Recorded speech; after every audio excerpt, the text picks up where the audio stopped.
大家好，今天教大家用面粉做一个喜气洋洋、好吃又好看的小点心，相信您看了之后都会流口水。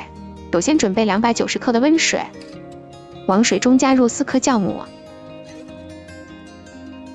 ，20克白糖，喜欢吃甜一点的也可以再多放一些，然后用筷子搅拌至完全溶解。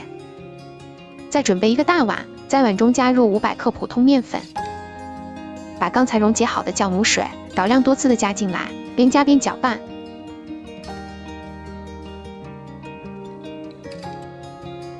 搅拌成棉絮状之后，再下手揉成面团。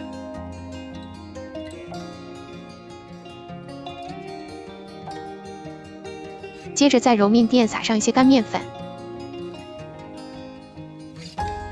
把揉好的面团移到垫子上，像搓衣服一样揉搓面团，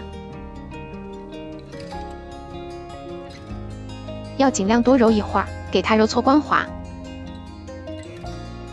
面团揉搓光滑之后不用醒发，直接就搓成长条，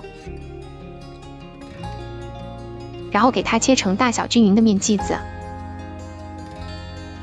这里一共分了12个面剂子，再分别把每个整理成圆形，整好后用手掌按扁，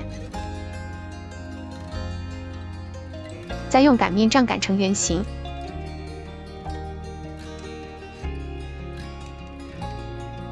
擀成像这样大约半厘米左右的厚度就可以。再用刮板像这样切成米字形。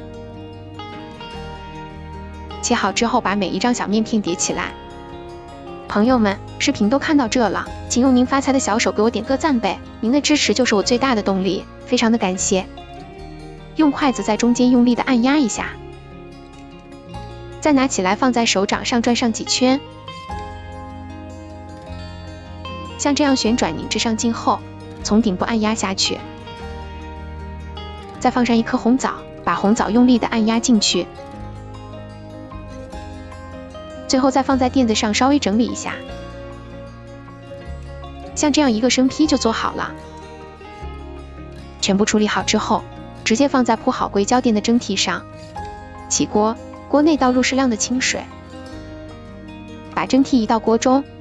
盖上锅盖醒发10分钟，醒发好之后，开大火上气后再蒸15分钟，15分钟之后关火再焖5分钟。